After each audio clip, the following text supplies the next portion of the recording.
दोस्तों, लोकसभा चुनाव 2024 के चुनाव रिजल्ट आने शुरू हो चुके हैं। इसी बीच हैदराबाद की सीट पर कौन सा कैंडिडेट चुनाव जीतने वाला है, इसके कुछ रुझान सामने आए। आप सब जानते होंगे, असदुद्दीन ओवैसी वर्सेस माधवी लता के बीच कांटे का मुकाबला था। लेकिन इस मुकाबले में कौन फिलहाल बाजी मारता हुआ दिखाई दे रहा है, इसके रुझान हम आपको बताने वाले हैं।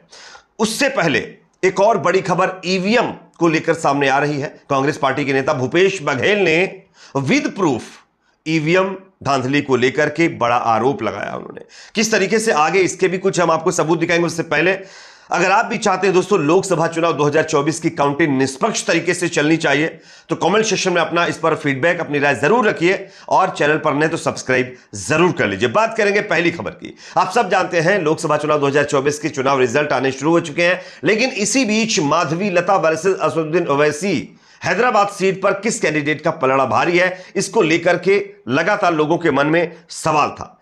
लेकिन बाजी कौन मारेगा, ये आगे हम आपको बताएंगे। उससे पहले माधवी लता का एक बयान आया है। उन्होंने इस पर क्या कहा है, उन्होंने किस तरीके से बताया है कि कौन सा कैंडिडेट चुनाव जीतेगा, सुनिए, उसके बाद इसकी चर्चा करेंगे। सारा देश चाहता है कि ये भाजपा का सीट बन जाए और बनकर ही रहेगी।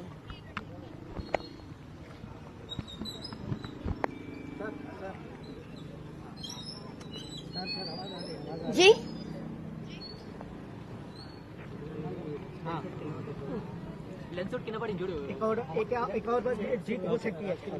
जीत होगी होगी होगी, क्योंकि 400 पार करना मोदी जी के लिए कोई बड़ी बात नहीं है। जिस प्रकार से उन्होंने देश को अपनाया है, देश के लिए वो काम किए हैं, लोगों के दिल में उनका ऑटोग्राफ है।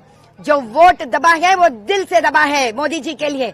सो 400 पार कर ही रहेंगे और दिखा कर ही रहेंगे। तो जैसा कि दोस्तों आप लोगों ने सुन लिया, ये माधवी लता है जो कि बीजेपी की कैंडिडेट है। असदुद्दीन ओवैसी के सामने इनका दावा है कि जब मोदी जी 400 पार करवा सकते हैं तो उनकी सीट क्यों नहीं जितवा सकते। यानी कि उनको हर हाल में ये उम्मीद है कि असदुद्दीन ओवैसी के सामने हैदराबाद के अंदर वो चुनाव जीतने वाली है। लेकिन आपको बता दें कि तमाम लोगों का यह मानना है, जो हैदराबाद की राजनीति करने वाले विशेषज्ञ हैं, उनका भी यह मानना है कि इस हैदराबाद की सीट से असदुद्दीन ओवैसी के सामने माधवी लता दूर दूर तक ठहरने वाली नहीं है।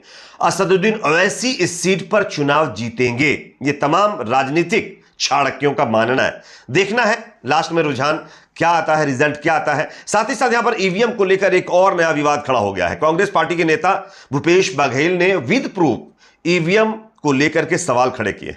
मैं आपको स्क्रीन पर खबर दिखा रहा हूं, बोलता हिंदुस्तान की खबर आप देख सकते हैं। छत्तीसगढ़ में कांग्रेस प्रत्याशी भूपेश बघेल ने ईवीएम बदलने का आरोप लगाया है। चुनाव आयोग को इसके लिए सारे सबूत भी उन्होंने पेश कर दिए हैं। यानी जिस झोल को लेकर के लगातार ये चर्चा हो रही थी कि कुछ ना कुछ करने की कोशिश की जाएगी, और वो आपके सामने है। ईवीएम बदलने का यहां पर आरोप लगाया गया है। हालांकि चुनाव आयोग की तरफ से इस पर जवाब जरूर दिया गया, लेकिन संतोषजनक जवाब चुनाव आयोग के द्वारा नहीं मिल पाया है। और यह ट्रेंड हमेशा से आप लोग देखते चले आए होंगे कि चुनाव आयोग जब जवाब देता है तो सिर्फ गुस्से में आकर के, जिस तरीके से प्रधानमंत्री मोदी गुस्से में आ जाते हैं ना, उनसे कोई सवाल करता है, इसी तरीके से चुनाव आयोग भी गुस्से में आता है, ऐसा लोगों का आरोप है। साथ ही साथ यहां पर एक और बड़ा आरोप लगाया गया है जो कि तेजस्वी यादव की तरफ से है। मैं आपको स्क्रीन पर इसकी भी खबर दिखा रहा हूं, आप देख सकते हैं। केंद्र के एक मंत्री बीते 2 दिनों में 2 जिलाधिकारियों से चुपचाप उनके आवास पर मिले हैं बिहार के अंदर। यह आरोप आरजेडी की तरफ से लगाया गया है।